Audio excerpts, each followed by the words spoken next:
ஓம் சாந்தி. எல்லோரும் குஷியாக இருக்கிறீங்களா?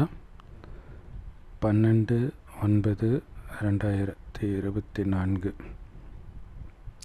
பாப்தாதா சொல்கிறாங்க, இனிமையான குழந்தைகளே, பிராமணர்கள் உச்சி குடுமி, சூத்திரர்கள் பாதம். எவ்வளோ வித்தியாசம் பாருங்கள். இதில் தான் எல்லாம் டென்ஷன் ஆகிட்டாங்க, யாரை பத்திரா சூத்திரன் சொல்கிறேன்ட்டு. ஆனால் ஒட்டுமொத்த கலியுகத்து ஆத்மாக்களுமே சூத்திரர்கள் தான். எப்போ நீங்கள் சூத்திரன்லேருந்து பிராமணர் ஆகுறீங்களோ அப்போ தான் நீங்கள் தேவதையே ஆக முடியும். பிராமணன் ஆகாமல் தேவதை ஆக முடியாது. ஏன்னா தேவதைகளுக்கும் மேலே பிராமணன். ஸோ பிராமணன், அந்த பிராமணனுடைய உச்சத்திலிருந்து அங்கேருந்து இறங்க ஆரம்பிக்கும்போது ஸ்லைட்டாக இறங்குறது தான் தேவதை. ஸோ அதனால தான் இல்லையா, இப்போ சர்க்கா மரம் போகணுன்னா மேலே ஏறினா தானே சறுக்க முடியும். ஸோ அப்போ ஃபுல்லாக மேலே ஏறி நிற்கிறது தான் பிராமணன். அப்படி ஆகாமல் யாரும் தேவதை ஆக முடியாது. ஸோ அப்படி ஏறும் கலையே பிராமணன் ஆனால் தான் நடக்குது. ஏன்னா அதுக்கான ஞானத்தை பாபா தான் கற்றுக் கொடுக்குறார். கேள்வி: மனிதர்கள் எதிர்க்கிற எந்த ஒரு சுத்தமான பாவனை உங்ககிட்ட இருக்குது? உங்களுடைய சுத்தமான பாவனை என்ன அப்படின்னா, இந்த பழைய உலகம் முடியணும், புது உலகம் ஸ்தாபனை ஆகணும். அதுக்கு இந்த பழைய உலகத்தின் விநாசம் நடக்க போகுதுன்னு நீங்கள் சொல்கிறீங்க. அதுக்கு இல்லையா, துக்கம் முடியணும்ல, இந்த உலகம் அழிஞ்சாதான் அது நடக்கும். அது நடக்க போகுது. ஆனால் மனிதர்கள் அதையும் எதிர்க்கிறாங்க. துக்கம் முடியணுன்றாங்க, துக்கம் நிரம்பிய உலகம் முடியணுன்னா ஏற்றுக்க மாட்டுறாங்க. ஸோ ஒரு வயோதிகர் இருக்கிறாரு, உடம்புல இல்லாத நோயே இல்லை, அப்போ அவருக்கு விடுதலை மரணம்தான். சாகக்கூடாதுன்னா எப்படி? அந்த மாதிரி தான் இந்த உலகம் இன்றைக்கி அப்படி ஆயிடுச்சு. துக்கம் நிரம்பி இந்த பழைய உலகம் திரும்புகிற பக்கமெல்லாம் பாலியல் குற்றங்கள், இயற்கை சீற்றங்கள், என்னென்னமோ நடந்துகிட்ருக்கு. சரியெல்லாம் தப்பெல்லாம் சரியாக மாறி இருக்குது. ஸோ அப்போ இதை அழிக்கணும். ஸோ இதை அழிய போகுது அப்படின்னாலே மனிதர்களுக்கு பதறாங்க. பிரம்மகுமாரிகள் சொல்லி அழிஞ்சிடும் போல இருக்குது அப்படிலாம் சொல்கிறாங்க. கேள்வி: இந்திர சபையுடைய முக்கியமான சட்டம் என்ன? எது இந்திர சபை?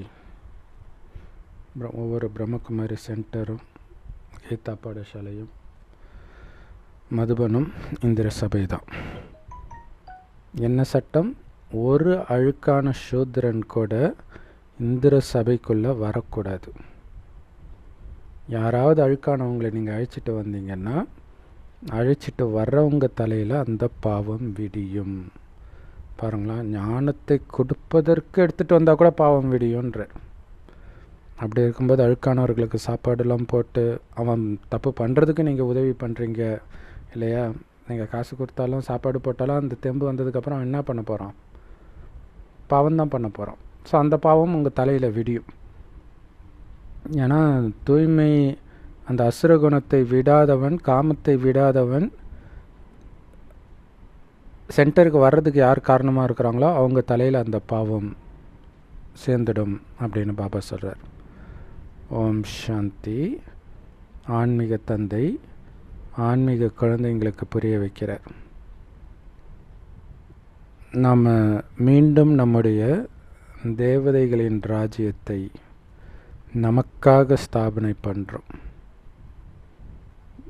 ஏன்னா நீங்கள் தான் குமாரர்கள்.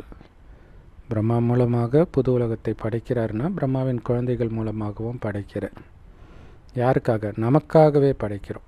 நமக்கு நாமே திட்டம்னு இங்கே இருக்குது இல்லையா கலியுகத்தில், அது உண்மையிலே நமக்கு நாமே திட்டம் இதுதான். இந்த ரகசியம் உங்களுக்கு தான் தெரியும். ஆனால் இங்கே கலியுகத்தில் என்ன நடக்குது, இவன் தான் நல்லது பண்ணுவான் அப்படின்ட்டு ஓட்டு போடுறாங்க நம்பி. கேட்டால் மக்களாட்சியாம். எப்படி மக்களாட்சி? ஓட்டு போடுறதோட அவன் உரிமை முடிஞ்சு போச்சு. அதுக்கப்புறம் அந்த ஒருத்தனுடைய ஆட்டம்தான்.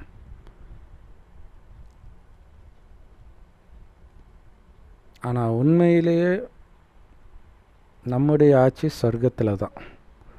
அதை நாமளே உருவாக்குறோம். ஸோ பிரம்மகுமாரிகளுக்கு மட்டுமே தெரிந்த இந்த ரகசியத்தையும் மாயை அடிக்கடி மறக்க வச்சிடுது உங்களையே. நீங்கள் தேவதையாக விரும்புகிறீங்க, ஆனால் மாயை அடித்து என்ன பண்ணிடுது, பிராமணன்லேருந்து சூத்ரனை இறக்கி விட்டுடுது. விகார பாம்பு தீண்டி கீழே இறங்கிடுறீங்க இல்லையா? அந்த உடலை பார்த்தாலே பாம்பு பார்க்குற மாதிரி உடனே உங்களுக்குள்ளே விஷம் ஏறிடும். அதனால் ஆத்மாவை மட்டும் பாருங்கன்னு பாபா சொல்வார் இல்லையா? ஸோ பாபாவை நினைவு செய்யாத காரணத்தினால பிராமணர்கள் அந்த விகார பாம்பினால் தீண்டப்பட்டு மீண்டும் சூத்ரனாகிறான். நாம் நம்முடைய சொந்த ராஜ்யத்தை, சுய ராஜ்யத்தை உருவாக்குறோம். எப்போ உங்களுடைய ராஜ்யம் ஸ்தாபனை ஆகிடுதோ அப்போ இந்த பழைய உலகம் இருக்காது. எப்போ ஸ்தாபனை ஆகுது முழுசாக? சத்தியுகத்து 1ஆம் தேதி நாராயணன் அரியணை ஏறும்போது. அப்போ இந்த பழைய உலகமே இருக்காது. அப்போ தான் ஃபுல்லாக அழிக்கப்படும். அது வரைக்கும் இருக்கும். ஒரு மூலையில் இங்கே கஷ்டப்பட்டுட்டு இருப்பாங்க, அங்கே சுகமாக இருப்பாங்க சொர்க்கத்தில். ஸோ எல்லோரும் இந்த உலகத்திலிருந்து சாந்தி தாமத்துக்கு அனுப்பப்படுறாங்க. ஸோ இதுதான் உங்களுடைய தூய்மையான உணர்வாக இருக்குது. சொர்க்கம் ஸ்தாபனையாகணும், பழைய உலகம் அழியணும், எல்லோரும் சாந்தி தாமத்துக்கு போகணும்ட்டு. ஆனால் இந்த உலகம் அழிய போகுதுன்னு சொன்னாலே மனிதர்கள் கண்டிப்பாக உங்களை எதிர்க்க ஆரம்பிப்பாங்க. என்ன இந்த பிரம்மகுமாரிகள் சொல்கிறாங்க, எந்த நேரமும் அழியப்போகுது அழியப்போகுது அழியப்போகுது, நம்ம வீடியோவில் போடுவாங்க. எப்போவுமே நெகட்டிவாக தான் நீ பேசுவியா அப்படின்ட்டு. ஆனால் இந்த அழிவில்தான் நன்மை இருக்குது. குறிப்பாக பாரதத்துக்கு, பொதுவாக இந்த உலகத்துக்கு அப்படின்னு சொல்லப்படுது. ஆக்சுவலாக குரானில் கொலை செய்தவர்களை பழி வாங்குவதில் தான் உங்களுக்கு நன்மை இருக்குது அப்படின்னு சொல்லப்பட்டிருக்கும். அது உண்மையில் இந்த விகாரத்திற்கு தான் பொருந்தும் இல்லையா? விகாரம்தான் நம்மை கொலை செஞ்சிடுச்சு. அதை திருப்பி அழிக்கிறதுல தான் நமக்கு நன்மை இருக்குது. ஆனால் அங்கே மனிதர்கள் மனிதனை கொலை பண்ணுறதுக்காக அப்படி எடுத்துக்கிட்டாங்க. அப்படி தான் அதில் போட்டும் இருக்குது. ஸோ இந்த உலக அழிவில் தான் உலகத்துக்கே நன்மை இருக்குது. ஏன்னா புது உலகமாக மாறப்போகுது. ஆனால் பாவம் மனிதர்களுக்கு இது எதுவுமே தெரியாது. உலக அழிவு ஏற்படுத்தினா எல்லாம் முக்தி தாமத்துக்கு போயிடுறாங்க. அப்போ சந்தோஷம் தானே படணும். நம்ம ஈஸ்வரிய சம்பிரதாயத்தினராக இப்போ மாறி இருக்கிறோம். இதுக்கு முன்னாடி அசுர சம்பிரதாயத்தினராக இருந்தோம். கடவுளே சொல்கிறார், நிரந்தரமாக என் ஒருவனை மட்டும் நினைவு செய். யாராலையும் நிரந்தர நினைவில் இருக்க முடியாதுன்னு பாபாவுக்கு தெரியும். ஆனாலும் சொல்கிறார், நிரந்தரமாக என்னை நினைவு செய். அதுதான் லட்சியம். ஆனால் மாயா டக்கு டக்கு டக்குன்னு கட் பண்ணிக்கிட்டே இருக்கும் கனெக்ஷனை. அதையும் மீறி நீங்கள் பாபாவோடு புத்தி இணைச்சிக்கிட்டே இருக்கணும். எந்த எண்ணம் வந்தாலும் டக்குன்னு கட் பண்ணிவிட்டு பாபாட்ட போயிடணும். யாராவது நிரந்தர நினைவில் இருக்கிறாங்க அப்படின்னா அவங்களுடைய பாவங்கள் அழிக்கப்பட்டுடும். அவங்க கர்மாதீத்த நிலையை அடைவார்கள். நிரந்தரமாக நினைவு செய்தால் இது சாத்தியம். ஆனால் செய்ய முடியாது. ஆனாலும் நீங்கள் நினச்சிக்கிட்டே இருந்தால் தான் பாவம் அழியும், கர்மாதீத்த நிலையை அடைய முடியும். ஸோ அப்போ இது ஒரு லட்சியமாக வச்சு நம்ம நினைவு பண்ணணும். இப்போ அந்த நினைவுனால் என்னென்ன நன்மை ஆத்மா பலமாகுது, சக்திசாலியாகுது, விகாரத்தை வெல்றோம், தண்டனையிலேருந்து தப்பிக்கிறோம். இப்போ அனுபவிச்சுட்டு இருக்கிற தண்டனையிலேருந்து கூட அப்படியே மனசு லேசாகும், பொறுப்பு சுமையிலிருந்து லேசாகும். இவ்வளோ நன்மை இருக்குது. அதனால் இதையெல்லாம் நினைத்து நினைத்து பாபாவை நினைக்கணும். எதற்காக நினைக்கிறேன், எதற்காக நினைக்கிறேன்ட்டு. ஸோ இன்னும் நீங்கள் முயற்சியாளர்களாகவே இருக்கிறீங்க. யார் பிராமணர்களாக ஆகிறாங்களோ அவங்க தான் தேவதையாக முடியும். பிராமணர்கள்ல இருந்து தான் தேவதையாகவே ஆகுறாங்க.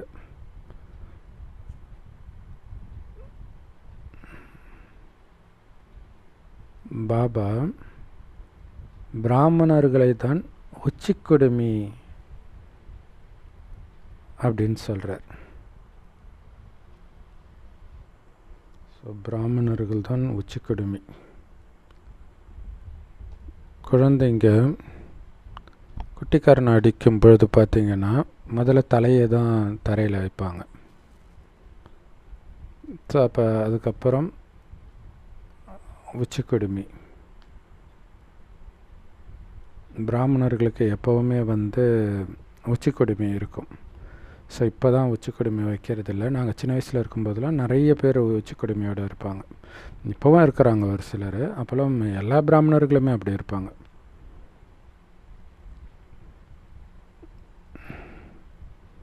ஆனால் உண்மையான பிராமணர்கள் நீங்கள் தான். இதுக்கு முன்னாடி நீங்கள் சூத்ரனாக இருந்தீங்க.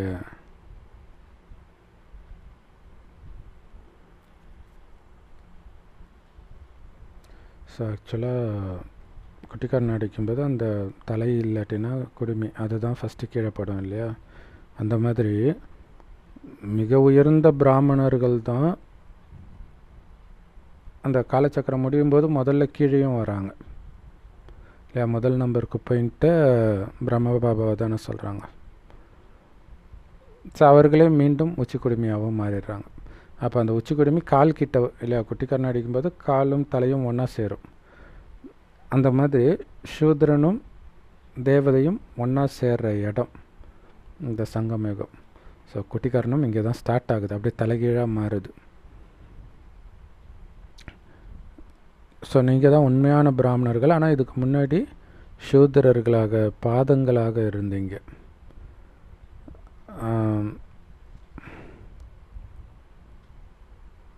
ஒரு விதத்தில் பார்த்தீங்கன்னா ராமர் பாதம், முருகன் பாதம் அப்படின்ட்டு அந்த பாதத்துக்கே மகிமை இருக்குது இல்லையா? ஏன்னா இன்னும் உச்சிக்குடுமை ஆகலை, நாம் ஆகிட்டு இருக்கிறோம். இப்போ காலில் இருந்து தான் ஆகிறோம். ஸோ அந்த பாதத்துக்கான மகிமை தான் இது. ஏன்னா அந்த பாதத்திலேருந்து தான், அந்த சூத்ரன்லேருந்து தான் நாம் பிராமணனாக ஆகிறோம். இப்போ நாம் உச்சிக்குடுமை பிராமணர்களாக ஆகிறோம், பிறகு தேவதைகளாக ஆகிடுவோம். ஸோ அது விராட ரூபத்தில் சொல்லுவாங்க இல்லையா? பெரிய மகாவிஷ்ணு சிலை இருக்கும். அதில் முகம் தேவதைகளையும், புஜங்கள் சத்திரியர்களையும், வயிறு பகுதி வைஷ்யர்களையும், பாதம் சூத்ரர்களையும் குறிக்குது. அதாவது தலையிலிருந்து தேவதை தோன்றினார்கள், புஜங்கள்லேருந்து சத்திரியர்கள் தோன்றினார்கள், வயிற்றிலிருந்து வைஷ்யர்கள் தோன்றினார்கள், காலிலிருந்து சூத்ரர்கள் தோன்றினார்கள்னு சொல்லுவாங்க. ஸோ அது ஒரு முக்கியமான காரணம். இப்போ பிரச்சனை நடக்குது, நாங்கள் மட்டும் காலில் இருந்து தோன்றினோமா அப்படின்ட்டு. சூத்ரர்கள் அப்படின்னா சூத்ர புத்தி உடையவர்கள், அதாவது துச்ச புத்தி உடையவர்கள்னு அர்த்தம்.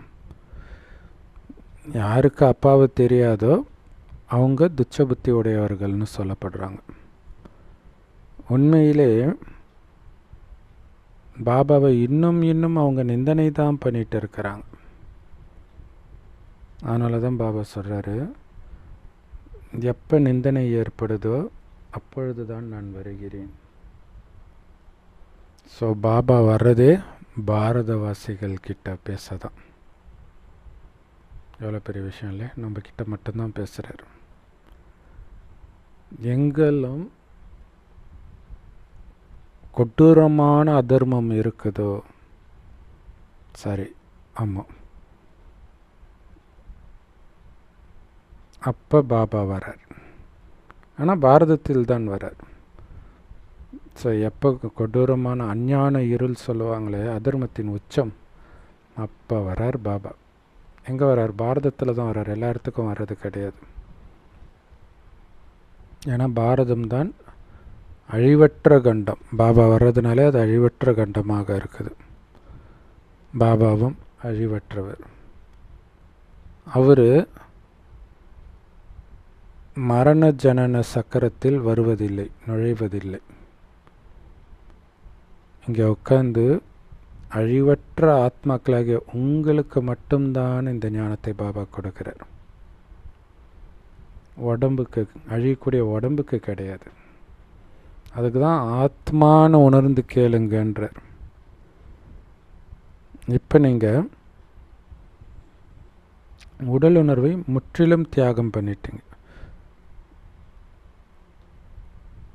தியாகம் பண்ணிட்டு உங்களை ஆத்மானு உணர ஆரம்பிச்சிட்டிங்க இல்லையா? உடல் உணர்வை விட்டு ஆத்ம உணர்வுக்கு வர ஆரம்பிச்சிட்டிங்க.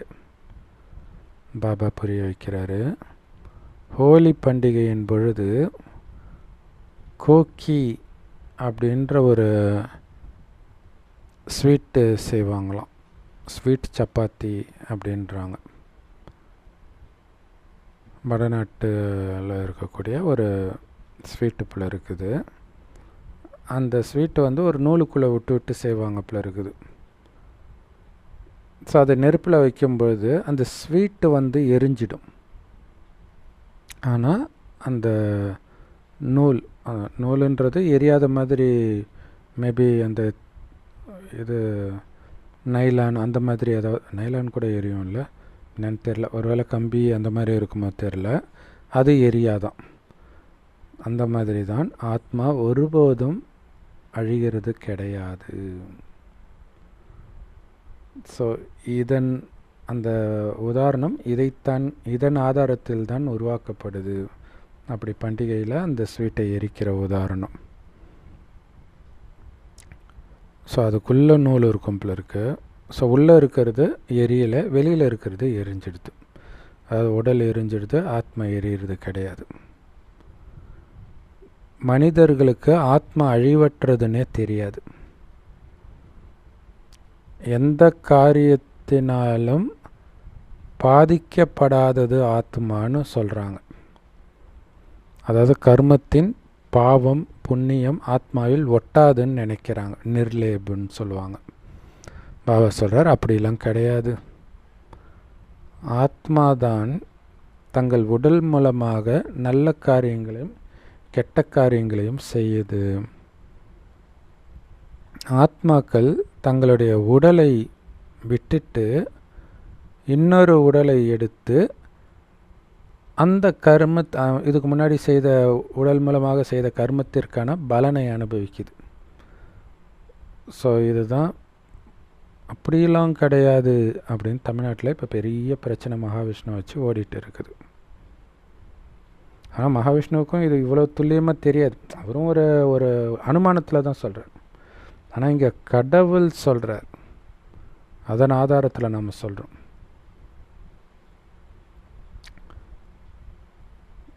ஸோ வேறு உடல் எடுத்தாலும் கர்மா கூடவே வரும். அதன் பலன் உங்களை தேடி வரும். அந்த பாவத்தை செய்யக்கூடிய குணம் வேற உள்ளே இருக்கும். அந்த பாவத்தை நீங்கள் செய்யாமல் தடுத்துட்டிங்கனாலே அந்த தண்டனையிலேருந்து தப்பிச்சிடுவீங்க. அதுக்கு தான் பாபா ஓம் சாந்தி, எது வந்தாலும் ஓம் சாந்தி, அமைதியாக இருங்க. காமம் வரட்டும், கோபம் வரட்டும், பற்று வரட்டும், பேராசை வரட்டும், அகங்காரம் வரட்டும், ஒரு ஜடம் கல் சிலை மாதிரி நில்லுங்க. இவன் செத்துட்டாம்பில் இருக்குன்னு போயிடணும். அது போயும் ஒரு பணத்துக்குடிய மணி நேரம் பேசினேன் அப்படின்ட்டு போயிடணும். அப்போ நீங்கள் தப்பிச்சிடுவீங்க. ஆத்மாக்கள் தங்களுடைய கர்ம கணக்கை எடுத்துகிட்டு தான் வராங்க அடுத்த உடம்புக்கு இல்லையா? ஒரு குழந்தை பிறக்குதுன்னா எனக்கு தோணும், குழந்தை பிறந்தா ஏன் இவ்வளோ சந்தோஷப்படுறாங்க, அது என்னென்ன பாடுபடுத்த போகுது அப்படின்னு நினைப்போம். இன்னொன்று, என்னென்ன பாடுபட போகுது. இல்லையா? அவ்வளோத்தையும் எடுத்துகிட்டு வந்திருக்குது அது. அதனால தான் இந்த அசுர உலகத்தில் மனிதர்கள் அளவற்ற துக்கத்தை அனுபவிக்கிறாங்க. அவங்களுடைய ஆயுளே எவ்வளோ கம்மியாக இருக்குது பாருங்க. ஆனாலும் மனிதர்கள் அதை உணர்றாங்களா? அந்த துக்கமே சந்தோஷம்னு நினச்சிக்கிறாங்க. ஸோ அதனால் என்ன தான் நீங்கள் விகாரத்தை விடுங்க விடுங்கன்னு சொன்னாலும் அவங்க எங்களாலெல்லாம் விகாரம் இல்லாமல் காமம் இல்லாமல் இருக்கவே முடியாதுப்பா அப்படின்னு சொல்கிறாங்க. மனுஷன் வாழறதே காமத்துக்காக தான் அப்படின்னு சொல்கிறாங்க. அதனால தான் அவங்கள சூத்திரர்கள்னு சொல்லப்படுது. சூத்திர புத்தி உடையவர்கள். ஆனால் நீங்களோ உச்சிக்கொடுமை பிராமணர்கள். எப்படி சொல்கிறாங்க? அவங்க குழந்தைங்கிட்ட சொன்னாச்சு, அவன் வந்து வேக், அவனுக்குள்ளே நம்ம சேரக்கூடாது, நீ எவ்வளோ பெரிய ஆள், அந்த மாதிரி பாபா சொல்கிறார். அவங்க சூத்திர புத்தி உடையவர்கள். ஆனால் நீங்களோ உயர்ந்த பிராமணர்கள், உச்சிக்கொடுமைகள். உச்சிக்கொடுமை தான் இருக்கிறதுல மிக உயர்ந்தது இல்லையா? தேவதைகளை விட உயர்ந்தது. இந்த நேரத்தில் நீங்கள் தேவதைகளை விட உயர்ந்தவர்களாக இருக்கிறீங்க. ஏன்னா பாபா கூட இருக்கிறீங்க. அந்த பாக்கியம் யாருக்கு கிடைக்கும்? பாபாவே உங்களுக்கு நடத்துகிறார். இந்த பாக்கியம் யாருக்கு கிடைக்கும்? பாபா உங்களுக்கு கீழ்ப்படிந்த வேலைக்காரனாக இருக்கிறார். இது தேவதைகளுக்கு கிடைக்குமா இந்த பாக்கியம்? ஏன்னா அப்பா எப்போவுமே குழந்தைகளுக்கு கீழ்ப்படிந்த வேலைக்காரன் தான், எந்த அப்பாவாக இருந்தாலும். குழந்தைகளை படைக்கிறான், அவங்கள பாலனை பண்ணுறான், அவங்களுக்கு கல்வி கொடுக்குறான். பிறகு குழந்தை வளர்ந்த உடனே அந்த குழந்தைக்கு ஓரளவுக்கு குழந்தை வளர்ந்தோடனே அப்பா வயசாகிடுது இல்லையா? உடனே தன்னுடைய சொத்தெல்லாம் குழந்தைக்கு கொடுத்துட்டு குருவை தேடி போயிடுறோம். இது பிரம்ம பாபா காலத்தில் நடந்தது. இப்போ யாரும் போகிறது கிடையாது. சொத்தையும் எழுதி வைக்கிறது கிடையாது. சொத்தை எழுதி வச்சா நம்மளை பார்த்துக்க மாட்டான். இப்போ எப்படி உலகம் மாறி இருக்குது பாருங்களா, அப்போ இருந்ததுக்கும் இப்போதைக்கும். அப்போ எல்லாம் 40 வயசானாலே குரு பின்னாடி போக ஆரம்பிச்சிடுவாங்க. இப்போ எல்லாம் டிவியே கதின்னு உட்காந்துட்ருக்குறாங்க. வானப்பிரஸ்த நிலைக்கு போயிடுவாங்க. ஸோ குருவை எதுக்கு தேடி போகிறாங்க? முக்தி அடையிறதுக்காக. ஆனால் அவங்க ஒன்றும் முக்தி அடைய முடியாது. பெற்றோர்கள் குழந்தைகளை பார்த்துக்குவாங்க. உதாரணத்துக்கு அம்மாவுக்கு உடம்பு சரியில்லை அப்படின்னா அந்த குழந்தை டாய்லெட் போனால் அந்த கடமையை அப்பா பண்ணுவார். அந்த குழந்தைக்கு டாய்லெட் க்ளீன் பண்ணுறது, இந்த மாதிரி வேலையெல்லாம். ஸோ அப்போ அடிமை தானே அப்பா அம்மா குழந்தைகளுக்கு. அதனால தான் பெற்றோர்கள் பிள்ளைகளின் அடிமைகள்னு சொல்லப்படுது இல்லை? எல்லா தாய்மார்களுக்கும் தெரியும். குறிப்பாக குழந்தை பிறந்துச்சுன்னா தூங்கவே முடியாது. ஒரு 2-3 வருஷத்துக்கு ஜெயிலில் கூட போட்டுடலாம், அந்த மாதிரி தண்டனை இருக்கும். அது மட்டும் இல்லாமல் கஷ்டப்பட்டு சம்பாதிச்சா அதையும் குழந்தைக்கு தான் எழுதி வச்சிடுறாங்க. ஸோ அப்போ அடிமை தான் எஜமானனுக்காக வேலை செய்வாங்க. அந்த மாதிரி தானே அப்பா அம்மா குழந்தைங்களுக்காக இருக்கிறாங்க. ஸோ அதான் சொல்லுவாங்களே, கல்யாணம் ஆயிடுச்சுனாலே வாழ்க்கை முடிஞ்சு போச்சு அப்படின்வாங்க. ஸோ அவங்களுடைய சொத்தையெல்லாம் குழந்தைங்களுக்கு கொடுத்துட்றாங்க. அதே மாதிரி எல்லையற்ற தந்தை பாபா கூட சொல்கிறாரு, நானும் உங்களை வளர்க்குறேன், உங்களுக்கு அடிமையாக இருக்கிறேன், சொர்க்கத்தின் ஆஸ்தியை கொடுத்துட்டு வானப்பிரஸ்த நிலைக்கு போயிடுறேன். என்ன ஒரு வித்தியாசம்! நான் சின்ன குழந்தைங்க கிட்ட வரல, நீங்கள் எல்லாம் வளர்ந்தவங்களாக தான் இருக்கிறீங்க. அதனால் எடுத்த உடனே பாபா ஞானத்தை கொடுக்க ஆரம்பிச்சிடுறார். நீங்கள் எப்போ சிவபாபாவுடைய குழந்தை ஆகிறீங்களோ அப்போவே நீங்கள் பிரம்மகுமாரியாகவும் ஆகிடுறீங்க. பிரம்மகுமாரி ஆனால் தான் சிவபாபாவுடைய நேரடி குழந்தைகள். இதுக்கு முன்னாடி பிரம்மகுமாரியில் சூத்ரகுமாரிகளாக இருந்தீங்க, விபச்சார விடுதியில் இருந்தீங்க. எப்படி சொல்கிறார் பாருங்க, இந்த உலகத்தை விபச்சார விடுதின்றார். ஆனால் இப்போ நீங்கள் விபச்சார விடுதியை சார்ந்தவர்கள் கிடையாது. இங்கே எந்த விகார மனிதர்களும் இருக்க முடியாது, சென்டர்லேயோ சரி மதுபன்லேயோ சரி. ஏன்னா அவங்களுக்கு இங்கே வர்றதுக்கு உரிமை கிடையாது. நீங்கள் பிரம்மகுமாரிகள். ஆனால் பாருங்களேன், சுற்றி விபச்சார விடுதி, நடுவில் ஒரு தூய்மையான உலகம். இது எவ்வளோ பெரிய ஆச்சரியம் இல்லையா?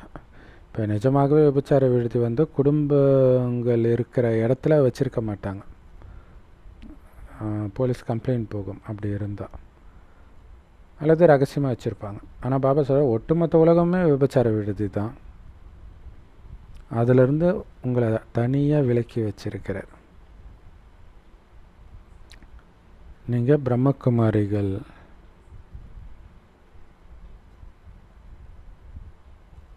இங்கே பிரம்மகுமாரிகள் மட்டும்தான் தங்க முடியும்.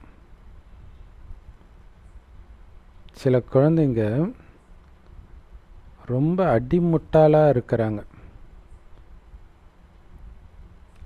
ஏன்னா யார் அழுக்கா காமத்தில் ஈடுபட்டு இருக்கிறாங்களோ அவங்க சூத்திரர்கள், அவங்களுக்கு இங்கே தங்குறதுக்கு அனுமதி கிடையாதுன்னு கூட அவங்களுக்கு தெரியலன்றார்.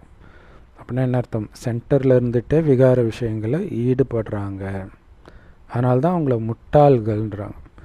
இது என்ன மாதிரி இடம்? உயிரோட்டமான சிவன் கோயில். இங்கேருந்தும் விகாரத்தை விட மாட்டுறாங்க, அதனால தான் அடிமுட்டாள்கள். அவங்களுக்கு இங்கே இருக்கிறதுக்கே உரிமை கிடையாதுன்றார். அவங்க இங்கே வரவும் முடியாது. ஸோ இந்திர சபையுடைய கதை இருக்குது இல்லையா? ஸோ இந்திரனை மழையின் கடவுள்னு சொல்லுவாங்க இல்லையா? ஸோ இங்கே ஞான மழை பொழியுது இந்திர சபையில். அப்போ இந்திரன் பாபா தான். இங்கே ஏதாவது ஒரு பிரம்மகுமாரி ரகசியமாக ஒரு அழுக்கான மனுஷனை இங்கே அழைச்சிட்டு வரான்னு வச்சுக்கோங்க, பிறகு 2 பேரும் சபிக்கப்பட்டவர்களாக ஆகிடுறாங்க. இல்லை இப்போ ஜென்ரலாக இப்போ சின்ன வயசுலலாம் மசூதிக்கு அழைச்சிட்டு போவாங்க ஃப்ரெண்ட்ஸு. அப்படியே தப்பி போட்டு நாங்கள் பண்ணுற மாதிரியே பண்ணு அப்படின்ட்டு. அதுமாதிரி சர்ச்சுக்கு அழைச்சிட்டு போவாங்க. இந்து கோயிலை பொறுத்த வரைக்கும் யார் வேணாலும் வரலாம், பட் அது மாதிரி கூட அழைச்சிட்டு போவாங்க.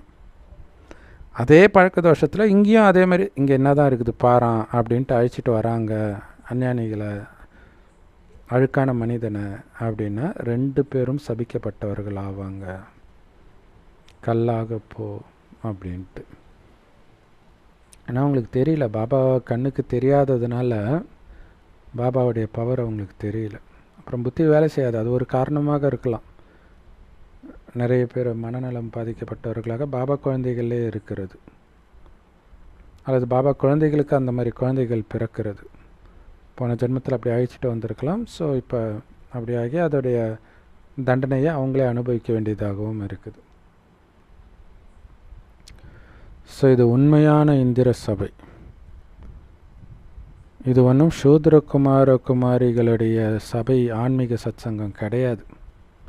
கலியுக குருமார்களுடைய சத்சங்கம் கிடையாது. தேவதைகள் தூய்மையானவர்கள், சூத்திரர்கள் அழுக்கானவர்கள். பாபா அழுக்கான மனிதர்களை தூய்மையான தேவதைகளாக மாற்றுறார். அதனால் நீங்கள் அழுக்கிலிருந்து தூய்மையாகிறீங்க. இதுதான் இந்திர சபை. யாராவது விகார மனிதனை அனுமதி இல்லாமல் இங்கே எடுத்துகிட்டு வந்தால் அதிக தண்டனை கிடைக்கும். கல்லு புத்தி உடையவர்களாக மாறிடுவாங்க. ஸோ அதனால தான் அகலிகைக்கு கல்லா போன்ற சாபம் வருது. ஏன்? முனிவருடைய பத்தினி அப்படின்னா என்ன அர்த்தம்? பிரம்மகுமாரி, இல்லற ஆசிரமத்தில் இருக்கிறவங்க. அப்போ ரகசியமாக அந்த காதல், காமம், ஒருத்தர் மேலே ஈர்ப்பு வருது அப்படின்னா கல்லு புத்தியுடையவர் ஆகிடுறாங்க. ஸோ அதுதான் அதோடைய அர்த்தம். அந்த கலியுகத்தின் குணத்தை இங்கே வந்தும் விடலை அப்படின்னா கல்லு புத்தியுடையவர்கள் ஆகிடுறாங்க. அப்புறம் ஞானம் பதியாது, போதை இருக்காது. ஸோ அது நம்ம பார்க்கலாம். ஒரு சில பிரம்மகுமாரிகள் அந்த ஞானத்தின் போதையே இருக்காது. சும்மா வெட்டி அஞ்ஞானிகள் மாதிரி பேசிகிட்டு இருப்பாங்க. நீங்கள் எப்படி இருக்கீங்க, இங்கே எப்படி இருக்கீங்க, இந்த சென்டர் எப்படி, அந்த சென்டர் எப்படி, இது அப்படி எப்படி. அப்போ அந்த ஞானத்தின் போதை எப்படி வரும்? நாம் இப்போ தெய்வீக புத்தியுடையவர்களாக மாறிட்டு இருக்கிறோம். அதனால் யார் அந்த மாதிரி விகார மனிதர்களை அழிச்சிட்டு வராங்களோ அவங்க சபிக்கப்பட்டவர்கள் ஆயிடுறாங்க. கல் புத்தி ஆகிறதுக்காக வந்திருக்கிறோம், திவ்ய புத்தியுடையவர்களாக ஆகிறதுக்கு வந்திருக்கிறோம். சாபம் பெற்றால் மீண்டும் கல் புத்தியுடையவர்களாக ஆகிடுவோம். ஸோ அப்போ எதுக்கு ரகசியமாக விகார மனிதர்களை இங்கே அழிச்சிட்டு வரீங்கன்றார். நீங்கள் பாபா கிட்ட பர்மிஷன் வாங்கினீங்களா? ஸோ அப்போ அவ்வளவு தண்டனை உங்களுக்கு கிடைக்கும்ன்றார். எவ்வளோ பெரிய விஷயம் இல்லையா? ஸோ அதே மாதிரி மதுபனுக்கே கூட அந்த மாதிரி அழிச்சிட்டு போயிடுவாங்க. மெயினாக மதுபனுக்கு போகும்போது தான் தண்டனை கொடூரமாக இருக்கும். இது மறைமுகமான விஷயங்கள். இப்போ நீங்கள் தேவதைகள் ஆகிறீங்க.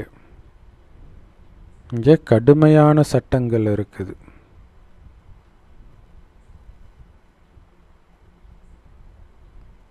இல்லையா? இங்கே இப்போ முஸ்லீம் நாட்டில் கொடுக்குற மாதிரி கடுமையான சட்டத்தை ஸ்தூலமாக உடனடியாக கொடுக்கறது கிடையாது. ஆனால் உண்மையிலே கடுமையான சட்டம் இங்கே தான் இருக்குது. இல்லை, கடுமையான நோய் வரும், அது இதுன்னு பயங்கரமாக வரும். அதுக்கு முன்னாடி முஸ்லீம் நாட்டில் கொடுக்குற தண்டனையெல்லாம் ஒன்றுமே கிடையாது.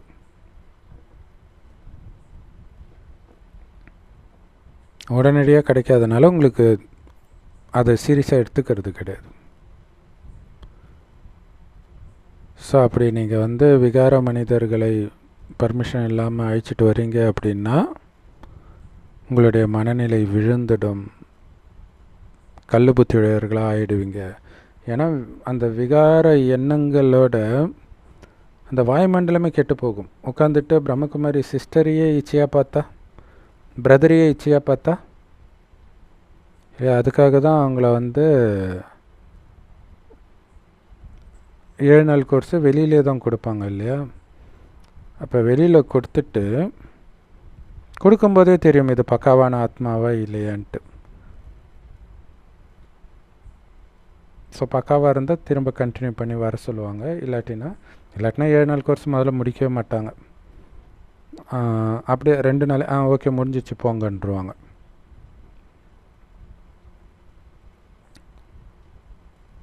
ஸோ அப்போ அந்த மாதிரி கல் புத்தி ஆயிட்டாங்க அப்படின்னா தெய்வீக புத்தியுடையவர் ஆகிறதுக்காக அவங்க முயற்சி கூட பண்ணுறது கிடையாது. அந்த மாதிரி கல் புத்தியுடையவர்களாக இருக்கிறாங்க நிறைய பேர் இல்லையா? தெய்வீக புத்தியுடையவர் ஆகணும்னா தூய்மை ஆகணும்.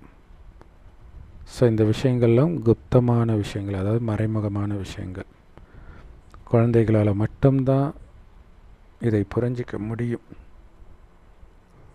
ஸோ கல் புத்தியுடையவர்களை தெய்வீக புத்தியுடையவராக பாபா தான் மாற்றுறார்.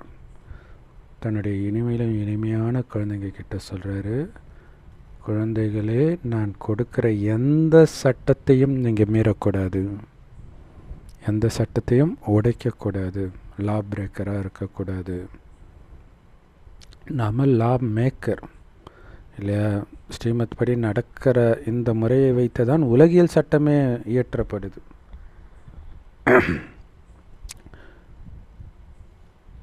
அப்படி சட்டத்தை மீறினீங்கனாலே 5 விகாரம் உங்களை அப்படியே தூக்கிட்டு போயிடும், சீதையை ராவணன் கடத்திட்டு போன மாதிரி. ஸோ ஒரு விஷயம் இல்லையா? ஆத்மாவை பார்த்து பேசுகிற விஷயம், சகோதர உணர்வு, பாபா நினைவு, ஞானத்தை சிந்தனை பண்ணுறது, வீண் விஷயம் பேசாமல் இருக்கிறது, எல்லாமே ஒரு சட்டத்தை கூட வெளியில் சாப்பிடாமல் இருக்கிறது, அமிர்தாவில் ஏந்திரிக்கிறது, இந்த மாதிரி எதையுமே மீறாமல் இருக்கணும், பற்று வைக்காமல் இருக்கிறது. ஏதாவது ஒன்று விட்டிங்கன்னா முடிஞ்சு போச்சுன்றார். அப்போ பாபா சொல்கிறது அப்படியே ஃபாலோ பண்ணுறதுக்கு பேர் தான் தெய்வீக புத்தியுடையவர் ஆகிறது. ஏன்னா அது தேவாதி தேவன் அவர் தான், அவர்கிட்ட இருந்து தான் தெய்வீக புத்தி நாம் தேவதை ஆகிறோம், தெய்வம் ஆகிறோம். அப்படி இல்லைன்னா 5 விகாரத்தின் வசப்படுவீங்க. காமம், கோபம், பற்று, பேராசை, அகங்காரம், இதன் வசப்படுவீங்க. இதுதான் 5 மிகப்பெரிய பூதங்கள். அரை கல்பத்துக்கு உங்களை ஆட்டி படைத்த பூதம். இப்போ அந்த பூதங்களை எல்லாம் ஒட்டு மொத்தமாக உலகத்தை விட்டு துரத்துறதுக்காகத்தான் நீங்கள் இங்கே வந்திருக்கிறீங்க. முதல்ல உங்களை விட்டு துரத்தணும், அடுத்தது உலகத்தை விட்டு துரத்துறத நம்ம சுயமாற்றத்தின் மூலமாக உலக மாற்றம். நமக்குள்ளேருந்து துரத்தினாலே உலகத்தை விட்டும் அது போக ஆரம்பிச்சிடும். தூய்மையாக சுத்தமாக இருந்த அதே ஆத்மாக்கள், தேவதை ஆத்மாக்கள் தான் இப்போ அழுக்காக அசுத்தமாக துக்கமும் நோயும் கொண்டவர்களாக மாறி இருக்குது. இந்த உலகத்தில் எவ்வளவு துக்கம் இருக்குது பாருங்க. ஸோ பாபா ஞான மழை பொழியிறார், குழந்தைங்க மூலமாக தான் பொழியிறார். இது ஆக்சுவலாக திருக்குறள் வான் சிறப்பில் 3வது குறளில் வரும். சுற்றி கடல் இருந்தாலும் மழை பெய்யலைன்னா குடிக்க தண்ணி கூட இருக்காது. அது மாதிரி பாபா கடல், ஞானக்கடல். ஆனால் நாம் தான் ஞான மேகங்களாகி மழை பொழியணும். அந்த கடலேருந்து தண்ணியை கவர்ந்து மற்றவர்களுக்கு அந்த ஞான மழை பொழியணும். அதுதான் பாபா சார் குழந்தைங்க மூலமாக தான் ஞான மழை பொழிய வைக்கிறாரு. ஸோ அப்படி பொழிய வச்சதுக்கு உங்களுக்கு பரிசு என்ன? சொர்க்கத்தையே உருவாக்குறார் உங்களுக்காகவே. இது தெரியாமல் நம்ம மேலே இந்திரன் தான் அந்த மழைக்கு இன்சார்ஜி அப்படின்னு அந்த இடி இடிக்கும் போதெல்லாம் ஏதோ அர்ஜுனா பற்றி ஏதோ ஒன்று சொல்லுவாங்க. நீங்கள் மட்டும்தான் யோக பலத்தினால தேவதைகளாகிறீங்க. அந்த சொர்க்கமே உங்களுக்காகத்தான் பாபா படைக்கிறார். தேவதைகளாக யோக பலத்தினால உங்களை ஆக்குறாரே தவிர பாபா ஆகிறது கிடையாது. பாபா எப்போவுமே உங்களுக்கு வேலைக்காரன்தான். ஆசிரியர் கூட மாணவர்களுக்கு வேலைக்காரர்கள் தானே. அவங்களுக்கு படிப்பு சொல்லி கொடுக்கக்கூடிய வேலையை செய்கிற வேலைக்காரன். ஆசிரியர் சொல்கிறாரு, அதாவது நம்ம ஆசிரியர் பாபா சொல்கிறார், நான் உங்களுடைய மிக கீழ்ப்படிந்த வேலைக்காரன். அப்போ பாருங்களாம், உண்மையில் வெளியே ஆசிரியரும் வேலைக்காரர்கள் தான் இல்லையா? வேலைக்காரங்களுக்கு தானே சம்பளம் கொடுப்போம். அப்போ டீச்சருக்கு நீங்கள் காசு கொடுத்து தானே படிக்கிறீங்க. அப்போ அவங்க உங்களுக்கு வேலைக்காரங்க தானே. ஆனால் அந்த வேலைக்காரங்களுக்கு நீங்கள் பயப்படுவீங்க. ஆனால் பாபாவுக்கு நீங்கள் பயப்பட மாட்டீங்க. பயந்தா எப்படி இருப்போம் நாம்? பாபா சொல்கிற ஒரு ஸ்ரீமத்தை மீறுவோமா? ஸோ மற்ற உலகியல் ஆசிரியர்கள் உங்களை பேரிஸ்டர், இன்ஜினியர், டாக்டர் அப்படி ஆக்கலாம். ஸோ அவங்க கூட அந்த மாணவர்களுக்கு வேலைக்காரர்களே. அதே மாதிரி குருமார்கள் கூட வழிகாட்டுறாங்க. அப்போ தங்களுடைய சீடர்களுக்கு அவங்களும் வேலைக்காரர்கள். ஆனால் அந்த வழி சரியான வழி கிடையாது, அது வேறு விஷயம். அவங்க ஆத்மாவை முக்தி தாமத்துக்கு அழைச்சிட்டு போகக்கூடிய வேலை செய்யக்கூடிய வேலைக்காரர்கள்.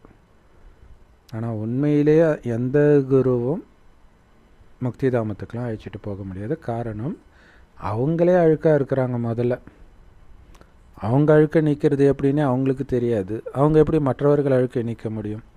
சொல்லுங்களேன், முதல்ல முதுக பாருன்னுவாங்களே. அந்த மாதிரி குருவுக்கு பின்னாடியே அவ்வளோ அழுக்கு இருக்குது. அவர் எப்படி மற்றவர்களோட அழுக்க நீக்க முடியும்? ஒரே ஒரு சத்குரு மட்டும்தான் எப்போவுமே தூய்மையாக இருக்கிறவர், எந்த அழுக்கும் ஒட்டாதவர். மற்ற குருமார்கள் எல்லோரும் அவர்களே அழுக்காக இருக்கிறாங்க. ஒட்டுமொத்த உலகமும் அழுக்காக இருக்குது. தங்க யுகத்தை தான் தூய்மையான உலகம், இரும்பு யுகத்தை அழுக்கான உலகம்னு சொல்கிறோம். தங்க யுகத்தை தான் முழு சொர்க்கம் அப்படின்னு சொல்கிறோம். பாபா சத்தியுக திரேதயுகத்தை பொதுவாக சொர்க்கம் சொன்னாலும் உண்மையான சொர்க்கம் சத்தியுகம் மட்டும்தான், முழு சொர்க்கம். திரேதயுகம் 2 கலைகள் குறைஞ்சதுனால அது செமி சொர்க்கம், பாதி சொர்க்கம்னு பாபா சொல்லுவார். ஸோ குழந்தைங்க இதெல்லாம் புரிஞ்சுக்கிட்டு நல்ல தாரணை பண்ணுறீங்க. உலக மக்களுக்கு பாவம் எதுவுமே தெரியாது.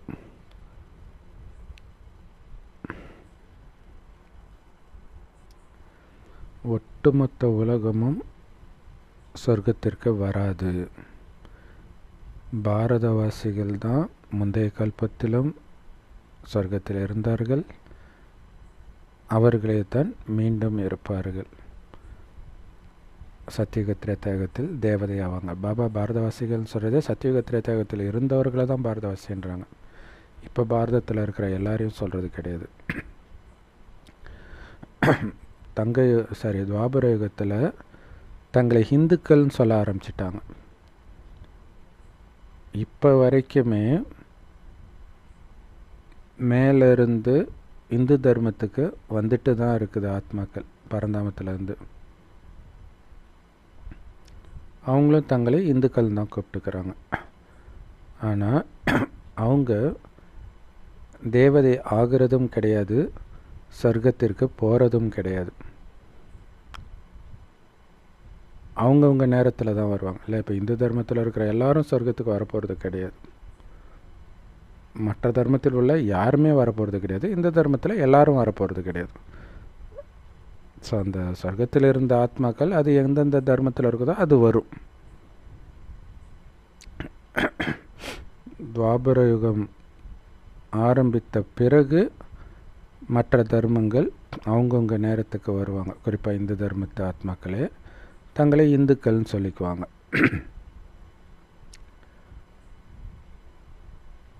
ஸோ ஆரம்பத்துலேருந்து கடைசி வரைக்கும் பாகமல்ல, நீங்கள் தான் தேவதையாக ஆவீங்க.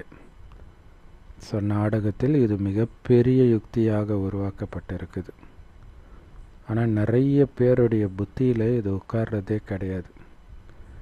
அதனால் அவங்க உயர்ந்த பதவி அடையிறதும் கிடையாது. இது சத்திய நாராயணனுடைய கதை. அந்த மனிதர்கள் பொய்யான கதைகளை சொல்லிட்டு இருக்கிறாங்க. யாருமே அந்த கதைகள், அந்த ராமாயணம், மகாபாரதம், சத்யநாராயணன் கதை இதெல்லாம் கேட்டு யாரும் லக்ஷ்மி நாராயணன் ஆகிறது கிடையாது. ஆனால் நீங்கள் இங்கே நடைமுறையில் லக்ஷ்மி நாராயணனாக ஆகிட்டு இருக்கிறீங்க. கலியுகத்தில் வேறு என்ன இருக்கும்? திரும்புறதெல்லாம் பொய் தான். அதனால் கலியுகத்தில் உள்ள எதை பார்த்து நம்ம டென்ஷன் ஆகக்கூடாது, அது ரொம்ப முக்கியம். அதுதான் கலியுகம். கலியுகத்தில் திரும்புகிற பக்கமெல்லாம் பொய் தான் இருக்கும். அதுதான் மகாபாரதத்தில் தண்ணி மாதிரியே இருக்கும், அது தரையாக இருக்கும். தரை மாதிரியே இருக்கும், அது தண்ணியாக இருக்கும். அப்படி காட்டியிருப்பாங்க. பொய்யான மாயை, பொய்யான தேகம்னு சொல்லப்படுது. ராவண ராஜ்யமே பொய் தான். சொர்க்கம் மாதிரியே பகட்டு இருக்கும். அது பேரே ஸ்வர்ண இலங்கைன்னுவாங்க. இல்லை, அப்படி குறிப்பாக துபாய் போன்ற ஊரெலாம் பார்த்திங்கன்னா அப்படி ஜொலிக்கும். சொர்க்கமே இது தானா அப்படின்னு நினைக்கிற மாதிரி. ஸோ பாபா சத்திய கண்டத்தை ஸ்தாபனை பண்ணுறார். பிராமணர்களாகிய உங்களுக்கு மட்டும்தான் இது தெரியும். உங்களிலும் வரிசைக்கிரமம் இருக்குது முயற்சிக்கு ஏற்ப. ஏன்னா இது படிப்பு இல்லையா? ஸோ படிப்பில் ஒரு 10th ஸ்டாண்டர்ட் படிக்கிற எல்லாருக்கும் 10th ஸ்டாண்டர்டில் இருக்கிற எல்லாமே தெரியாது. வரிசைக்கிரமமாக தான் புரிஞ்சிருப்பாங்க. அதே மாதிரி தான் இங்கேயும் இந்த ஞானத்தையும் வரிசைக்கிரமமாக தான் புரிஞ்சிருக்கிறீங்க. யார் இந்த ஞானத்தை கம்மியாக படிக்கிறாங்களோ அவங்க கண்டிப்பாக ஃபெயில் ஆகிடுவாங்க. இது ஒரே ஒரு தடவை தான் இந்த படிப்பு நடக்குது. 5000 வருஷத்துக்கு ஒரே ஒரு தடவை. பிறகு இந்த படிப்பை படிக்கவே முடியாது, அவ்வளவு கஷ்டமாயிடும். யார் ஆரம்பத்தில் படிக்கிறாங்களோ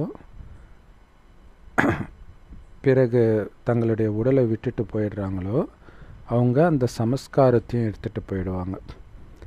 கண்டிப்பாக அவங்க மறுபடியும் வருவாங்க, மறுபடியும் படிப்பாங்க. ஆனால் அவங்களுடைய பேரும் ரூபமும் மாற்றப்பட்டு இருக்கும்.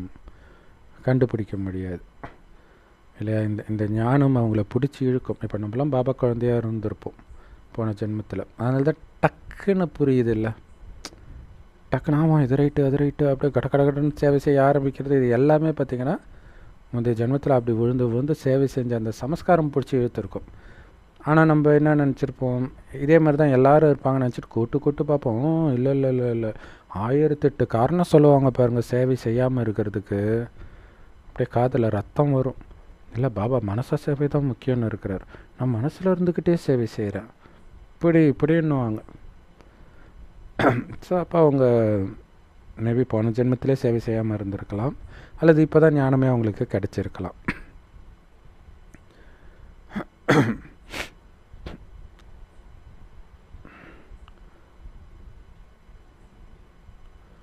ஸோ ஆத்மாவுக்கு தான் 84 பிறவிகளின் முழு பாகம் கிடைச்சிருக்குது.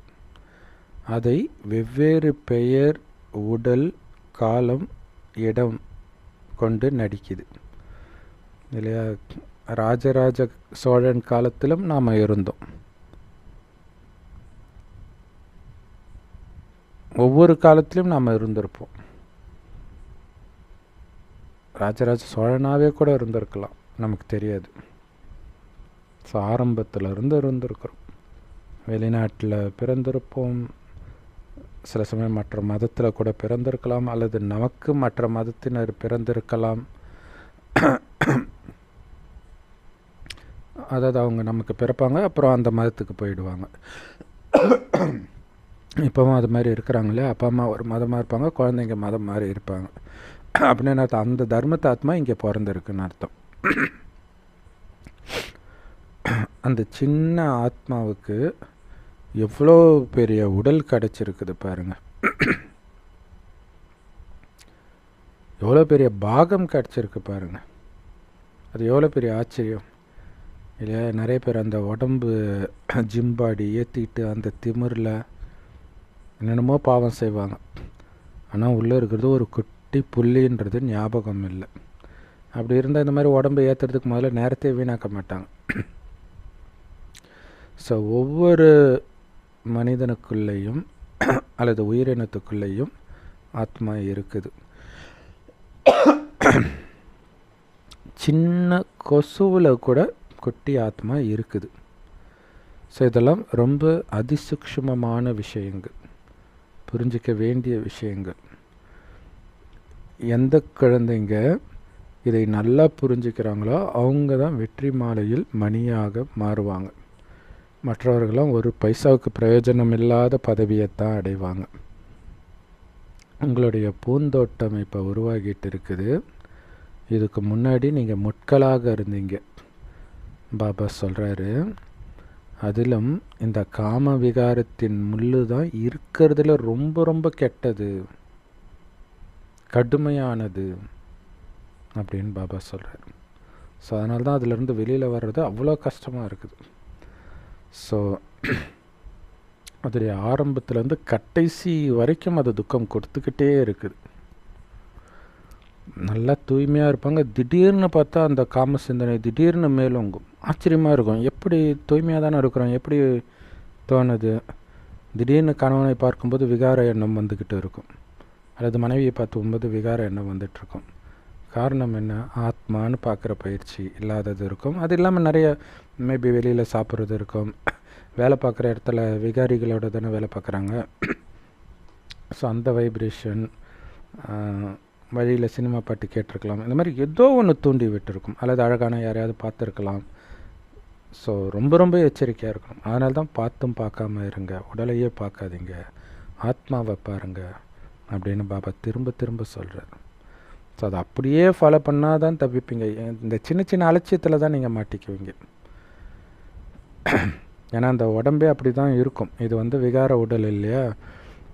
ஸ்லைட்டாக ஒரு தூண்டுதல் இருந்தாலே காம உணர்வு வர ஆரம்பிச்சிடும். ஸோ அதுலேருந்து நீங்கள் வெளியில் வர்றதுக்கே பல நாள் ஓடி போயிடும். ஸோ அதுலேயும் நீங்கள் நல்லா முயற்சி பண்ணால் தான் வெளில வர முடியும், இல்லைன்னா முடிஞ்சு போச்சு. ஸோ பாபா சார் ஆரம்பத்துலேருந்து கடைசி வரைக்கும் துக்கம் கொடுக்குதே, அந்த விகாரத்தை விட மாட்டிங்களா? பாபா சொல்கிறார், நீங்கள் அனுபவிக்கிற அத்தனை துக்கத்துக்கும் முக்கியமான காரணமே காமம் தான்றார். எவ்வளோ பெரிய விஷயம் இல்லையா? கால் இல்லாமல் பிறக்கிறது, கை இல்லாமல் பிறக்கிறது, எல்லாமே பார்த்திங்கன்னா மெயின் காமம் தான்.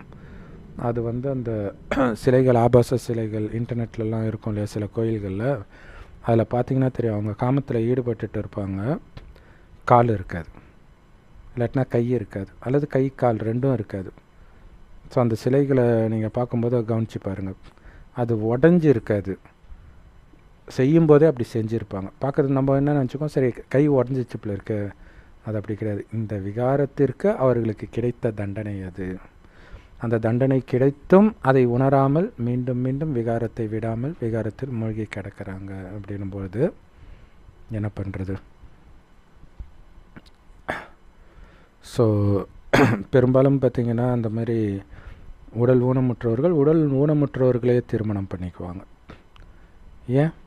அப்போ அவங்களுக்கே நம்பிக்கை இல்லை, நம்மளை விட்டுட்டு போயிடுவாங்க அப்படின்னு தோணுது. ஸோ ஒருத்தர் இப்படி சொல்லியிருக்கிறார், கண்ணு தெரியாதவர்.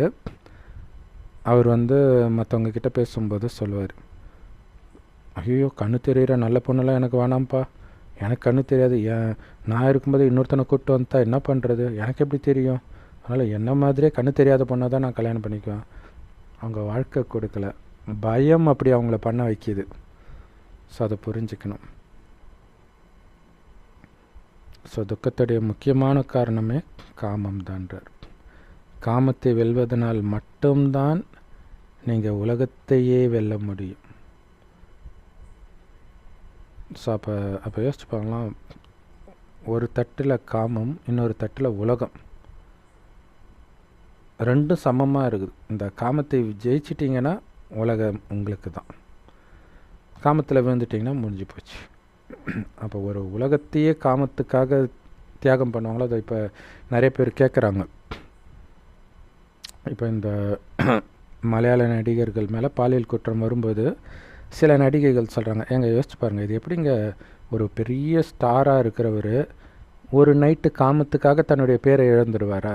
இழப்பாங்களே, அதுதான் காமம். உலகத்துக்கு ராஜா லக்ஷ்மி நாராயணன் ஆகிறன்றார், அதையே இழக்கிறாங்கன்னும் போது இதெல்லாம் ஒரு பெரிய விஷயமா?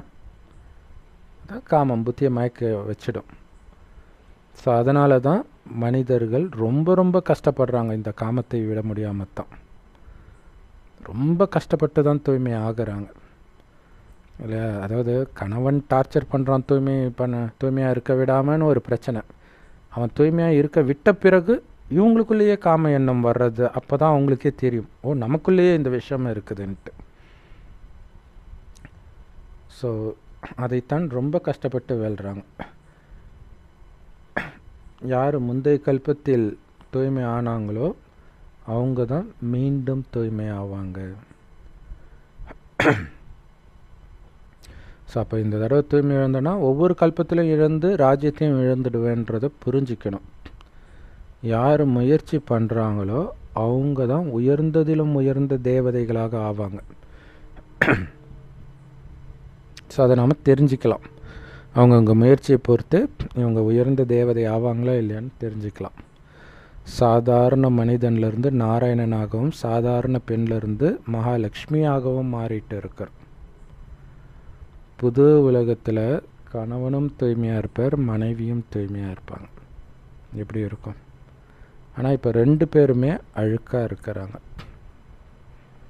எப்போ அவங்க தூய்மையாக இருந்தாங்களோ அப்போ அவங்க சதோ பிரதானமாக இருப்பாங்க. இப்போ 2 பேருமே தமோ பிரதானம் ஆயிட்டாங்க, அழுக்காகிட்டாங்க.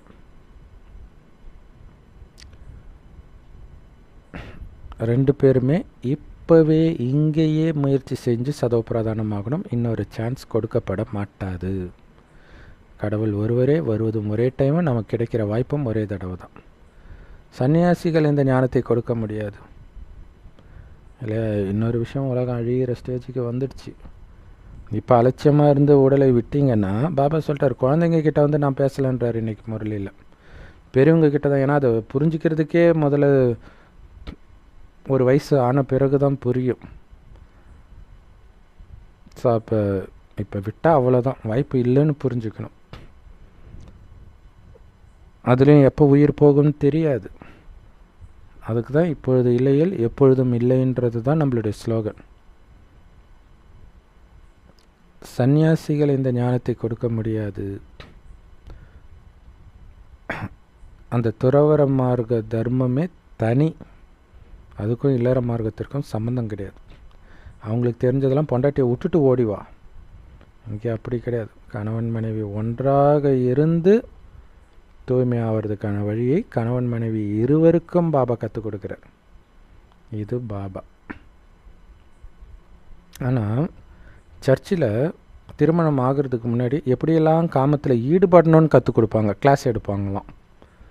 இப்போ யோசிச்சு பாருங்க, பாபா நம்ம தர்மத்துக்கும் மற்றதுக்கும் எவ்வளோ பெரிய வித்தியாசம். இல்லை, எல்லா தர்மத்துலையும் அப்போ அதை தானே கற்றுக் கொடுக்குறாங்க. ஸோ பைபிள் குரான்லேயே இருக்கும், இப்படியெல்லாம் காமத்தில் வச்சுக்கணும், இப்படியெல்லாம் வச்சுக்கக்கூடாது. இதுவா கடவுளுடைய வேலை? ஸோ பாபா ஆண் பெண் இருவருக்கும் சொல்கிறாரு, சூத்ரன்லேருந்து பிராமணனாகி லக்ஷ்மி நாராயணனாக மாறுங்கள். ஆனால் எல்லோரும் அப்படி ஆகிறது கிடையாது. ஏன்னா லக்ஷ்மி நாராயணனுடைய ராஜ்யம் இருக்குது, அவங்க மட்டும் இருக்கிறது கிடையாது. அப்போ ராஜ்யம்னா வேலைக்காரன், வெட்டியான், பணக்காரன் எல்லாருமே தேவை இல்லையா? ஆனால் எப்படி இந்த லக்ஷ்மி நாராயணனுக்கு மட்டும் ராஜ்யம் கிடச்சிதுன்னு யாருக்குமே தெரியாது. தங்க யுகத்தில் அவங்களுடைய ராஜ்யம்தான் நடக்கும்.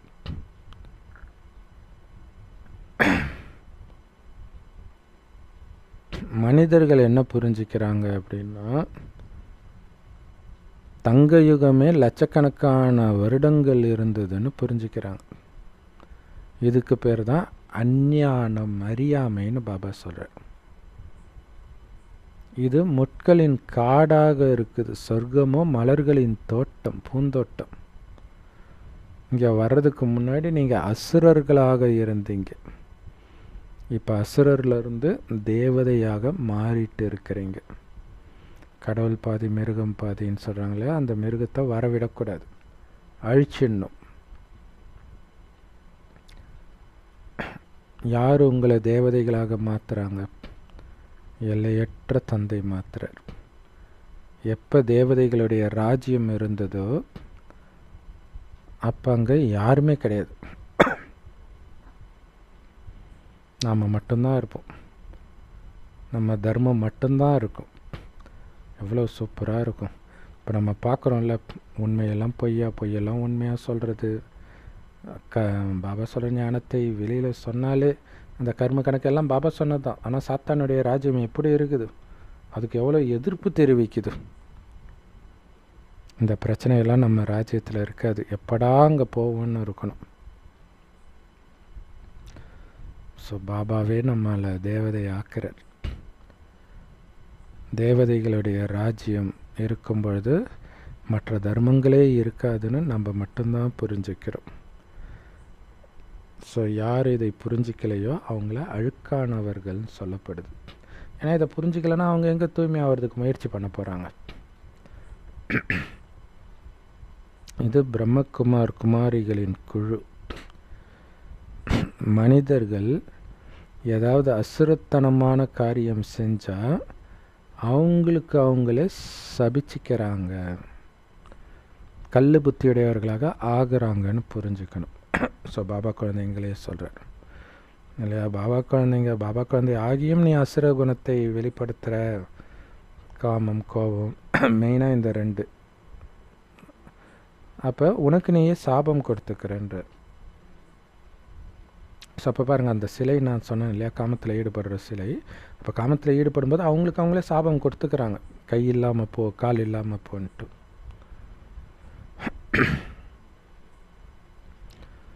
ஸோ அப்போ கல் புத்தியுடையவர்களாக ஆகிடுறாங்க. இப்போவே அவங்க ஒன்றும் தங்க புத்தியுடையவர்கள் கிடையாது.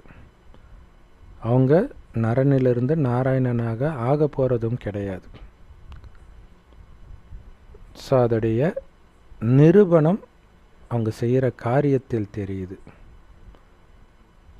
இல்லையா, அதுதான் நிரூபணம். ஸோ அங்கே போய் மூன்றாந்தர வேலைக்காரிகளாக மாறிடுவாங்க. இப்போ கூட ராஜாக்களுக்கு வேலைக்காரிகள் இருக்கிறாங்க இல்லையா. இதில் இன்னொரு ஆச்சரியம் என்ன தெரியுமா, இப்போ கூட இந்தியாவில் வேலைக்காரர்கள் இருக்கிறாங்க, பணக்காரங்க வீட்டிலெல்லாம். அப்படி இல்லைன்னா கூட வந்து வேலை செஞ்சுட்டு போகிறவங்க இருக்கிறாங்க. இது எதுவுமே வெளிநாட்டில் கிடைக்காது. அவன் எவ்வளோ வேணாலும் சம்பாதிக்கட்டும், எங்கேயுமே வேலைக்காரங்களே இருக்க மாட்டாங்களாம். நீங்களே தான் சமைச்சிக்கணும், வீட்டை க்ளீன் பண்ணிக்கணும். வீடு பெருசாக இருந்துச்சுன்னா அது உங்களுக்கு நீங்களே கொடுத்துக்கிற தண்டனை. ஏன்னா அங்கே வேலைக்காரர்கள் இருக்க மாட்டாங்க. அதிலும் குறிப்பாக வீட்டிலே தங்கி அப்படி கிடையாது. அப்படி க்ளீன் பண்ணுறதுக்கு வருவாங்க, அதுக்கு செம்ம காசு ஆகும்.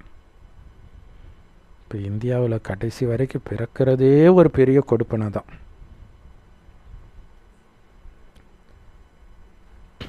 ஸோ பணக்காரனாக இருந்தால் இந்தியாவில் இருந்தால் தான் அந்த சுகத்தையே அனுபவிக்க முடியும்.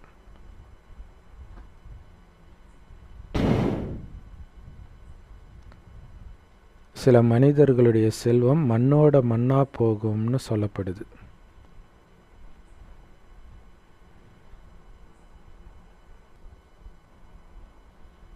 ஸோ உலகத்தை அழிக்கிறதுக்கு வெடிகுண்டும் போடுவாங்க, விஷவாயு குண்டும் போடுவாங்க. ஸோ இப்போ எல்லா இடத்துலையும் இதெல்லாம் நடக்குது இல்லையா? உக்ரைன்லேயே அதெல்லாம் பயன்படுத்தினாங்க. பெரும்பாலும் எல்லா இலங்கை அப்போ கூட விஷவாயு குண்டு போட்டாங்கன்னெலாம் சொல்லுவாங்க. மொத்தத்தில் மரணம் வந்தே தீரணும். ஸோ மனிதர்கள் உலகத்தை அழிக்கிறதுக்கு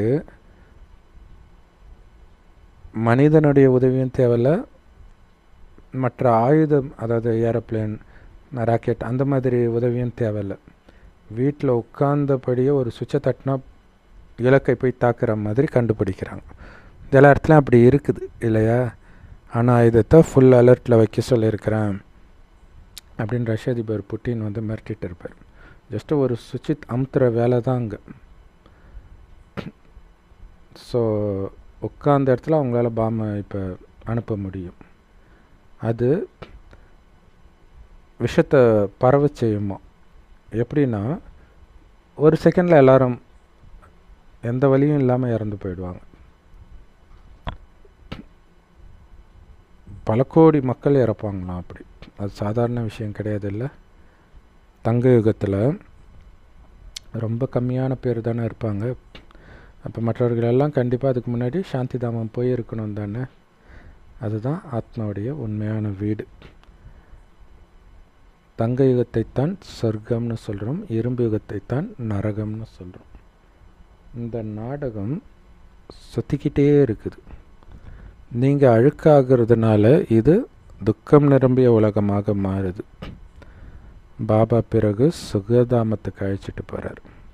சரி, அனுப்புகிறார் உங்களை. பாபா அங்கே சொர்க்கத்துக்கு வர்றது கிடையாது. பரந்தாமத்துக்கு அழைச்சிட்டு போயிட்டு அங்கேருந்து சுகதாமத்துக்கு அனுப்பி விட்டுறாரு. அதுக்கு இப்பயே நம்மளை தூய்மை ஆக்கிடுறாரு. ஸோ அதை அனுப்புகிறாருன்னு கூட சொல்ல முடியாது, அங்கேருந்து நம்மளா போயிடுறோம். பரமபிதா பரமாத்மா அனைவருக்கும் சத்கதியை கொடுக்கிறார். அப்படின்னா உங்களுக்கு எவ்வளோ சந்தோஷம் இருக்கணும். எல்லாருக்கும் அவங்கவுங்களுடைய கர்ம கணக்கை முடிச்சுட்டு போகிறாங்க. எதை பற்றியும் கவலைப்படாதுங்க. உங்கள் குழந்தை அவங்கள எப்படி பார்த்துக்கிறது, அது ஒரு ஆத்மா. அது என்னென்ன எடுத்துகிட்டு வந்திருக்கோ அதுக்கேற்ப அதுக்கு கொடுக்கப்படும். அதுக்கு நீங்கள் பொறுப்பு இல்லை, பாபா தான் பொறுப்பு. இருக்கிற வரைக்கும் பார்த்துக்க வேண்டியது உங்களுடைய பொறுப்பு, அவ்வளோதான். மனிதர்கள் பயப்படுறாங்க. ஆனால் இல்லையா, உலக அழிவை கண்டு பயப்படுறாங்க. ஆனால் அவங்களுக்கு தெரியல இறந்தால்தான் முக்தி அடைய முடியும், ஜீவன் முக்தி அடைய முடியும்ன்ட்டு இல்லையா? ஸோ அப்போ உலக அழிவை கண்டு ஏன் பயப்படணும் அப்படின்னு சொன்ன அன்பான பாப்தாதாவுக்கு அன்பு நினைவுகள் மற்றும் காலை வணக்கம். பாபா சொல்கிறாங்க, மலர்களின் பூந்தோட்டத்துக்கு போகணுன்னா உங்களுக்குள்ளே இருக்கக்கூடிய காமம் கோபம்ன்ற முள்ளெல்லாம் நீக்குங்க. இல்லை, ஒரு பார்க்கில் முள் இருந்தால் நல்லா இருக்குமா?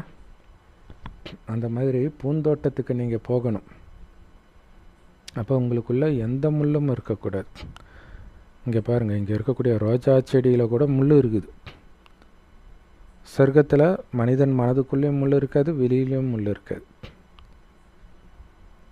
அதனால் உங்களுக்கு நீங்களே சாபம் கொடுத்துக்கிற மாதிரி எந்த காரியத்தையும் பண்ணாதீங்க. சத்தியகண்டத்தின் எஜமானர் ஆகணும் அப்படின்னா சத்தியமான நாராயணனுடைய சத்தியமான கதையை மட்டும் பாபா கிட்ட, சத்தியமானவர்கிட்ட கேளுங்கள், அதையே மற்றவர்களுக்கும் சொல்லுங்கள். அப்போ தான் நீங்கள் சத்திய நாராயணனாக சத்திய கண்டத்திற்கு போக முடியும். மற்றபடி இந்த பொய்யான கண்டத்திலிருந்து விலகிடுங்கள். இதுக்கு நமக்கும் சம்பந்தம் கிடையாது. வரதானம் பாபா சொல்றாரு, ஒளியின் ஆதாரத்தில் ஞான யோக சக்திகளை பிரயோகப்படுத்தும் பிரயோகி ஆத்மாகங்கள். அதுக்கு விளக்கம், எப்படி வந்து அறிவியலின் பல எக்ஸ்பிரிமெண்ட் வந்து ஒளியினால் பண்ணுறாங்க, இல்லை லைட் எனர்ஜியை வைத்து நிறைய எக்ஸ்பிரிமெண்ட் பண்ணுறாங்க. ஸோ உதாரணத்துக்கு சோலார் எனர்ஜி, அதை வச்சு கரண்ட் எடுக்கிறாங்க, எல்லாம் பண்ணுறாங்க. அடுத்தது வெளிச்சத்தை வச்சு, இப்போ டிஷ்யூ கல்ச்சர்லாம் பார்த்திங்கன்னா 24 மணி நேரம் வெளிச்சம் இருக்கிறனால 24 மணி நேரம் அந்த செடி வளர்ந்துக்கிட்டே இருக்கும். ஸோ அந்த மாதிரி ஒளியை வைத்து நிறைய பண்ணுறாங்க. அதே மாதிரி நீங்களும் கூட அழிவற்ற பரமாத்மா சக்தியின் ஒளி, அதாவது பரமாத்மா வந்து ஒளியாக தானே இருக்கிறார், அதே மாதிரி ஆத்மாவும் ஒளியாக தான் இருக்குது. ஸோ ஆத்ம உணர்வுன்ற ஒளி, பரமாத்மா ஒளி, அடுத்தது உங்களுடைய நடைமுறை ஸ்திதின்ற ஒளி இல்லையா, நான் ஒளியாக இருக்கிறேன் அப்படின்னு சொல்கிறோம் இல்லையா, இதை வைத்து உங்களுடைய ஞான யோகத்தின் சக்திகளை பிரயோகப்படுத்துங்கள் அப்படின்னு சொல்கிறார். அல்லது ஞான யோக சக்திகளின் ஆதாரத்தில் பரமாத்மா ஒளியையும் ஆத்ம உணர்வு ஒளியையும் உங்களுடைய ஸ்திதியையும் பிரயோகப்படுத்துங்க, அதை டெஸ்ட் பண்ணி பாருங்கள் இல்லையா. ஞானத்தின் ஆதாரத்தில், யோக பலத்தின் ஆதாரத்தில் முழுக்க முழுக்க பாபா நினைவிலே இருக்கும் பொழுது உங்களுக்கு என்னென்ன மாற்றம் நடக்குது, அல்லது ஆத்ம உணர்விலே இருக்கும்போது என்னென்ன மாற்றம் நடக்குது, அல்லது உங்களுடைய ஸ்திதின்ற ஒளி, ஸோ அது அன்பான ஸ்திதியாக இருக்கலாம், அமைதியான ஸ்திதியாக இருக்கலாம், இந்த மாதிரி ஒவ்வொரு மனநிலையை வைத்தும் ஞானத்தின் யோகத்தின் ஆதாரத்தில் டெஸ்ட் பண்ணுங்க, பிரயோகப்படுத்துங்க, அனுபவத்தில் எடுத்துகிட்டு வாங்க. அப்போ தான் அனுபவி ஆத்மா ஆக முடியும். ஸோ உங்களுடைய ரூபமும் ஸ்திதியும் எப்போ டபுள் லைட்டாக இருக்குதோ, ஸோ ரூபம் வந்து ஒளி தான் இல்லையா, ஆத்மா வந்து ஒளியாக இருக்குது, அது ஒரு லைட். டபுள் லைட், இன்னொரு லைட் என்னென்னா ஸ்திதி லைட்டாக இருக்குது, அதாவது ஸ்திதி லேஸாக இருக்கிறது, லைட்டுக்கு அதுவும் அர்த்தம். ஸோ அதனால தான் டபுள் லைட்டுன்னு சொல்கிறது. அப்படி நீங்கள் இருந்தீங்கன்னா, ஒளி ரூபத்தில் லேசாக இருந்தீங்கன்னா, நீங்கள் செய்கிற ஒவ்வொரு சோதனையிலும் நீங்கள் வெற்றி அடைவீங்க. இந்த மாதிரி செக் பண்ணும்போது எப்படிப்பட்ட கடுமையான சூழ்நிலையிலும் நீங்கள் வெற்றி அடைவீங்க. ஸோ இந்த மாதிரி யார் தன் மீதே இந்த மாதிரி சோதனை பண்ணிக்கிட்டே இருக்கிறாங்களோ, அப்போ சோதனை செய்யக்கூடிய ஆத்மாக்களின் சக்திசாலியான குழு உருவாகிடும். ஸோ அப்படி உருவானா என்ன ஆகிடும், சக்திசாலியான ஆத்மாக்களின் குழு உருவாகிடும். இப்போ தானாகவே பாபா ஈஸியாக பிரத்யட்சமாவார், உலக மாற்றமும் ஈஸியாக நடக்கும். ஸ்லோகன்: யார் வந்து இந்த தடைகளின் வம்சத்தையே அழிக்கிறாங்களோ, அம்சம் கூட இல்லாமல் அழிக்கிறாங்களோ, அவங்க தான் தடைகளை வென்றவர். அதை ஹிந்தியில் விக்ன விநாசக் சொல்லுவாங்க. அதுதான் விக்ன விநாயகர்னு நம்ம சொல்கிறோம். அதோடைய நினைவாக யார் தடையை அழிக்கிறாங்களோ அவங்க தான் விநாயகர். ஸோ இங்கே எல்லாமே ஞானத்தை வைத்து வைத்து சிரித்த முகத்தோடு நீங்கள் இருக்கணும். எது நடந்தாலும், ஐயோ உங்கள் அம்மாவுக்கு என்னாச்சு பாரு, எனக்கு தான் அம்மாவே கிடையாது, பாபா தான் நான் என்னோட அம்மா, நான் எதுக்கு அழணும். செல்ஃப் டாக், தனக்குள்ளே பேசுகிறது ரொம்ப முக்கியம். ஸோ அது மாதிரி சாத்தான் வந்து இயேசுவை சோதிக்க வரும்போது அது ஒன்று ஒன்றா சொல்லும், அதுக்கு ஒன்றுத்துக்கும் இவர் பதில் சொல்லி அதை அடக்குவார். நீ கோபுரத்துலேருந்து குதி, கடவுள் வந்து உன்னை தூக்குறாரா பார்ப்போம் அப்படின்னு சொல்லும். கடவுளை சோதிக்காமல் இருப்பாயாக என்று வேதத்தில் இருக்கிறது அப்படின்னு சொல்கிறார். ஸோ அது எந்த இடத்துல இருக்குதுன்னு தெரியல. பட் இங்கே நம்முடைய ஞானத்தை வைத்து வைத்து எல்லா தடையும் அழிக்கணும். ஏன்னா அனைத்தையும் இழக்கிறதுக்கு தான் வந்திருக்கிறோம். இது எதுவுமே இல்லை, அப்புறம் எனக்கு என்ன தடை. அடுத்தது எந்த அளவுக்கு சோதனை வருதோ அதை நீங்கள் எந்த அளவுக்கு சகிச்சுக்கிறீங்களோ அந்த அளவுக்கு சகித்து கொள்ளும் சக்தி அதிகமாகுது. அதுக்கு உங்களுக்கு மார்க்கம் வருது அப்படின்னு நினைக்கும் பொழுது தடையாக இருப்பதற்கு பதிலாக, துக்கத்தை கொடுப்பதற்கு பதிலாக ஆனந்தத்தை கொடுக்கும். ஏன்னா நீங்கள் தடையை பார்க்க மாட்டீங்க, அதை சகிச்சுக்கிறதுனால உங்களுக்கு கிடைக்கிற மிகப்பெரிய வருமானத்தை பார்ப்பீங்க. அதுதான் உங்களுடைய துக்கம் சுகமாக மாறும்னு பைபிளில் சொன்னதுடைய உண்மையான அர்த்தம். எப்போ இந்த ஞானம்ன்ற கண் வழியாக பார்க்கும் பொழுது தான் இது உங்களுக்கு தெரியும். அப்போ எதுவுமே உங்களுக்கு தடையாக இருக்காது. இப்போ தடைகளை வென்றவராக இருப்பீங்க. செம்ம powerful Murali. Om Shanti. Love you Bap Dada. Thank you Bap Dada. குஷியாக இருங்க, குளிர்ச்சியாக இருங்க.